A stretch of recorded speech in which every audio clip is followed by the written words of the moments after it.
gracieusement pour cette deuxième édition. Voilà, ça c'est pour vous. On va réserver ça pour vous, n'est-ce pas?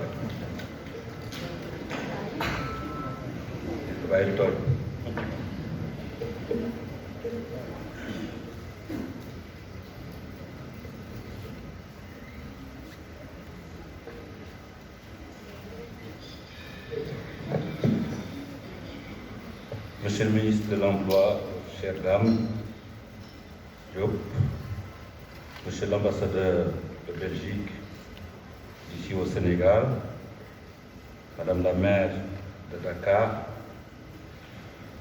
Yann, gaz délégué général WPI, Christophe Yves Tau, représentant ONIDI, Dimitri Sanga, représentant UNESCO, Nevin Khaled, directeur OIF,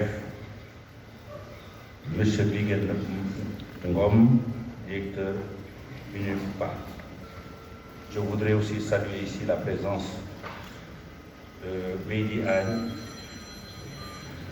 président du CNT, et de Aminata Niang, et des partenaires qui sont ici présents, les organisations patronales représentées ici, les médias et chers invités. Vivre en ville en 2030, il s'agit de se projeter dans un futur proche pour prédire à quoi ressembleraient ou devraient ressembler nos villes dans 9 ans. Mesdames et messieurs, c'est exactement dans 3285 jours. Donc il y a urgence à agir car on y est presque.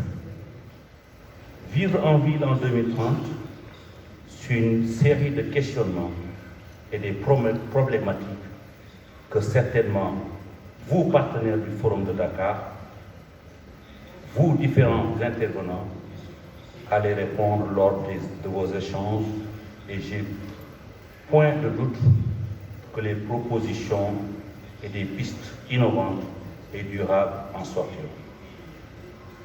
En étant co-initiateur du Forum de Dakar, il me tenait grandement que dans le concert des nations, les problèmes du monde puissent trouver leur début de solution à partir des échanges qui seront faits en Afrique, berceau de l'humanité. Vivre en vie en 2030, c'est penser nos vies de demain, c'est comprendre les enjeux de demain et les défis liés à une meilleure planification de nos vies et de nos vies.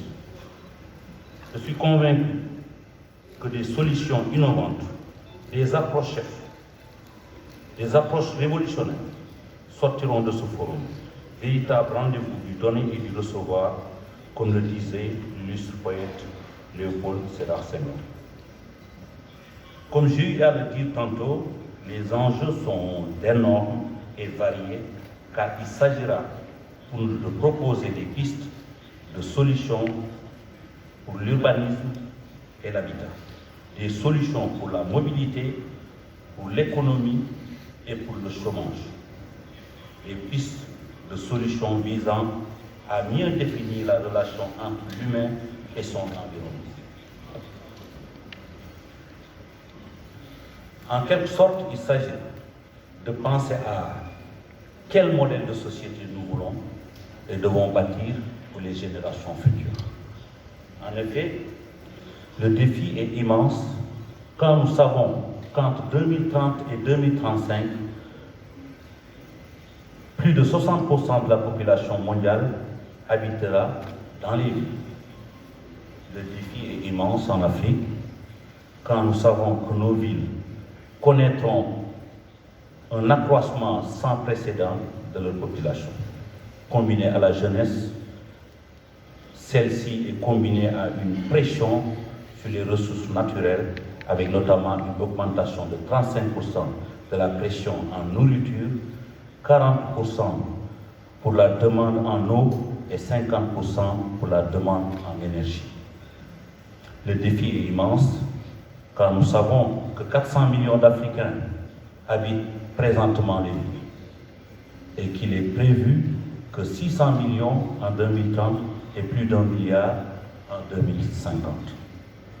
Le défi est énorme car nous savons qu'il s'agit de lutter contre le réchauffement climatique, véritable menace pour notre existence.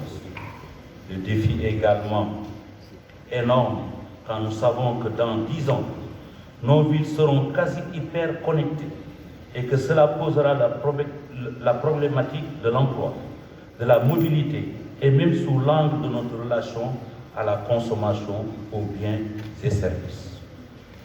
Les enjeux sont énormes quand nous savons qu'il s'agira de mieux définir la place et le rôle de la jeunesse africaine face au chômage et au fléau de l'immigration clandestine et surtout face au défi de la formation qualifiante, gage d'un avenir prospère. Heureusement, et oui, heureusement, ça sera dans le dialogue des cultures, dans le dialogue, par exemple, entre Dakar et Charleroi, dont je salue encore une fois la présence virtuelle du maire au forum. Ça sera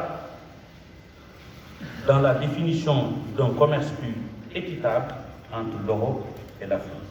Ça sera dans le respect de l'environnement et la promotion de l'équité territoriale qu'il faudra exploiter des pistes de solutions pérennes. Au Sénégal, nous explorons 2030 avec confiance et je me réjouis que ces enjeux soient entièrement pris en compte par notre État, à la tête duquel se trouve un chef d'État visionnaire qui a compris que pour affronter 2030, il fallait avoir des moyens de transport de très grande capacité, comme le TER, comme le BR.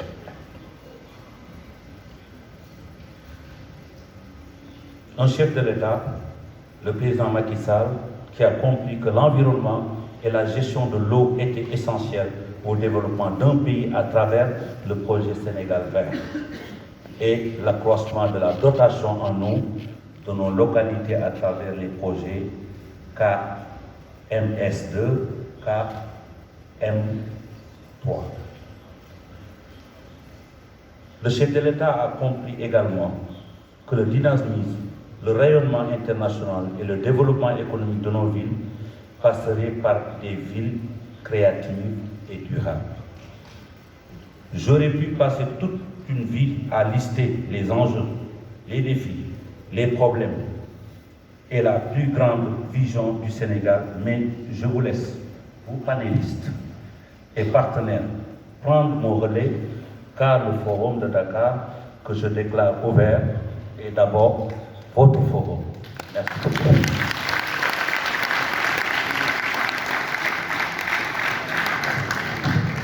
Je peux bien copier de tout le monde. Merci. Alors, une petite surprise pour Monsieur le ministre Dame Diop et Monsieur Beydi Ali.